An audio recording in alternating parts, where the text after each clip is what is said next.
The Tao of Self-Confidence, episode 567.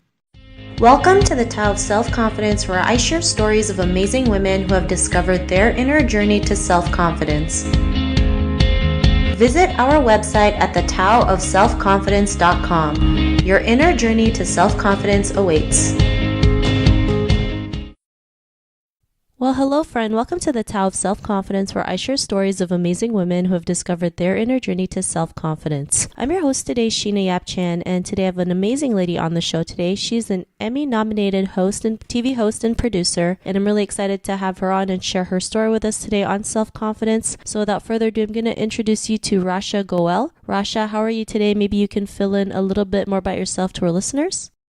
Hi, Sheena. Thank you. Thank you for having me on the show. Well, I'm based here in Los Angeles, and I work in television reporting, hosting, and producing. So I do a lot of entertainment reporting and correspondent work on the international side. And then I also report and produce local news here in Los Angeles.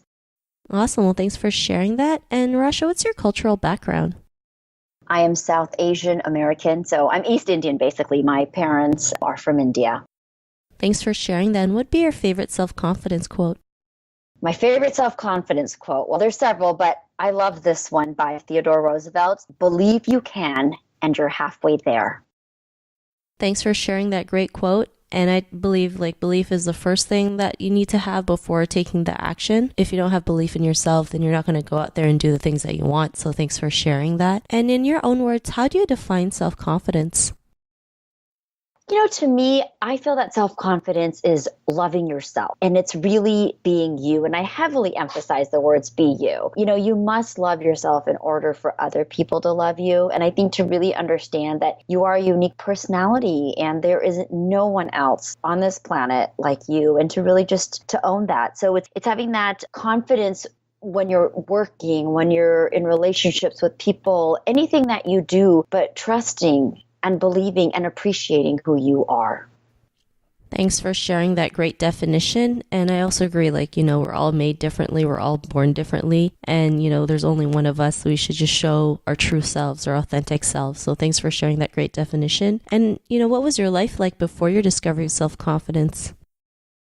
Well, I'm going to first real quickly add to what you said, Sheena. I love that you use the word authentic, because I think right now is a great time for people to really start living in that and practicing that instead of trying to be someone else. So that comes with the confidence. But for me, I grew up feeling insecure. I was that little Indian girl who went to school with, the two little braids and my glasses, and academically I did very well, but I just never felt pretty enough. I think that was something that always just bothered me, especially in elementary and junior high, and even throughout high school, just feeling very insecure about who I was, because academically, yes, I did well, and I knew I was a smart girl, and my parents were very happy with that. But again, just being with other friends, and especially during high school, when people are getting asked to dances and whatnot, you just, if you're not dating a lot either, you just don't feel pretty enough, right? And I didn't, on the exterior, feel that I was as good looking as my best friend, or I was cool enough. And of course, here I am, years later, I've selected the entertainment industry as my career, which I definitely feel I was, led to be here for a reason. I'm very passionate about my work. I love what I do. And I think it was very painful at times before I really grew into owning who I was and learning how unique I was on my own, because I didn't love myself. I didn't love myself enough at that time. Thanks for sharing that. And I think growing up, we always feel like we're so insecure, especially how we're brought up. We feel like we're never enough. We have to keep going and doing and be more, not realizing who we are is just more than enough. And what was that point in your life when you realized you were more than enough to go out there, especially, like you mentioned, going into the entertainment industry, because it's not typical, right? What was that aha moment? Well, for your listeners, I'm going to share two aha moments, if that's okay with you, because I feel like for all the women or just in general, people listening, there's, different age groups. One of my first aha moments was at 17 years old. And I had joined a beauty pageant, which was for the South Asian community. So it was an Indian beauty pageant. And, it was the first time that I actually put myself out on stage. Even though I knew I wanted to always be in front of the camera, it was really one of the few places that I put myself out there and thought, okay, I'm good enough to compete in this pageant. I did not win, but I did come in top 5 and then top 3. And my aha moment was actually when one of the biggest Bollywood celebrities was there, someone who I really respected. And she actually came up to me after the show on her own and said, you know what? I know you didn't win tonight. She goes, but you really stood out there.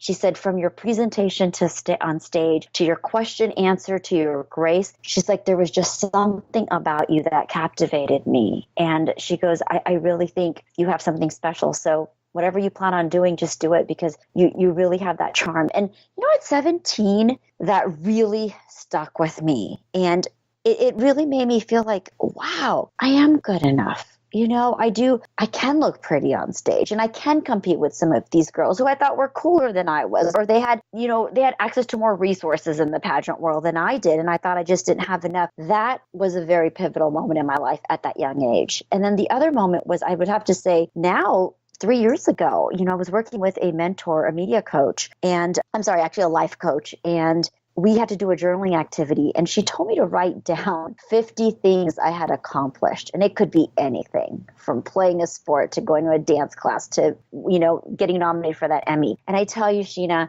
when I sat down and made the list and I went back and I looked at it, there was this huge aha moment in that I don't need to prove my success or worth to anyone. Looking at all those things that I had accomplished on my own, on my journey, that was enough for me to realize that success is defined in my terms. I don't have to be on a certain platform. I don't have to be, have a show like the Kardashians or something, or, be out there. Yes, I have, there's things I want to accomplish still that I want to do. I want to have my own talk show. But at the same time, success was defined by who I am. I don't need the external people to define it. So those were two huge pivotal aha moments for me at different age times.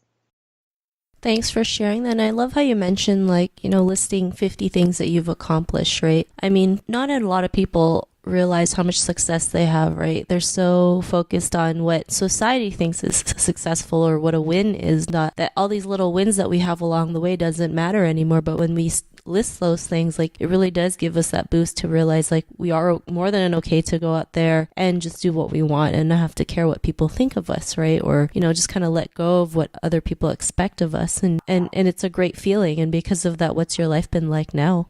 Well, I think it's definitely changed. I am so proud of who I am. I'm more secure in the decisions I make, and I realize that, look, you're going to win some, you're going to lose some, right? This is a journey. And I think, but if along that journey, you can appreciate what you've done, I think that is going to be more impactful.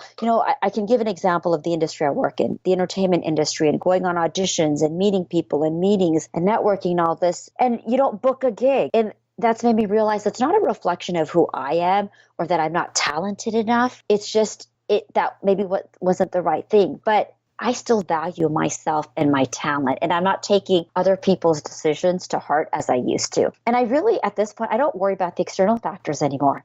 I'm just really focused on my own personal and my individual growth. And to me, that's a priority now because I know who I am. Thanks for sharing that. And, to the woman who's listening to your episode, she may be in her own journey of self-confidence. What would be that one thing you would give to her?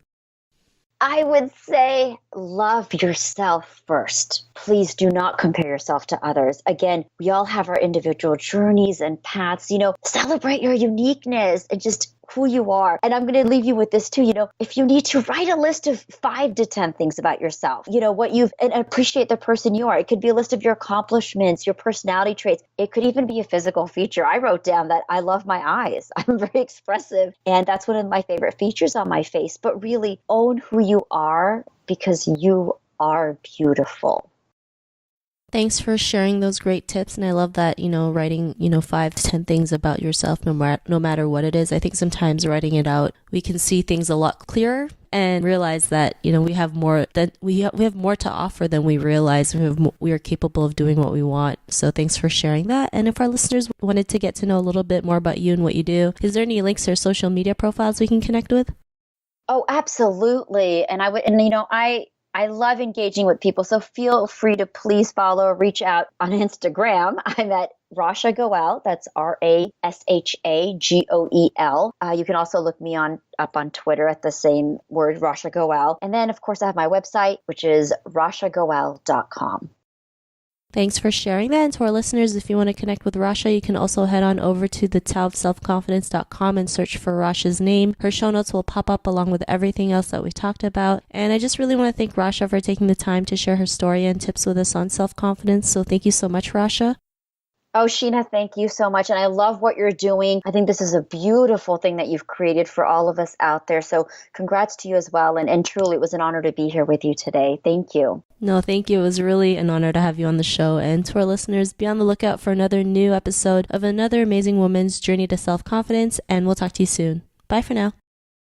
Thank you for tuning in to another amazing episode of The Tao of Self-Confidence. Visit our website at thetaoofselfconfidence.com to check out cool resources, blog articles, show recaps, and so much more. Your inner journey to self-confidence awaits.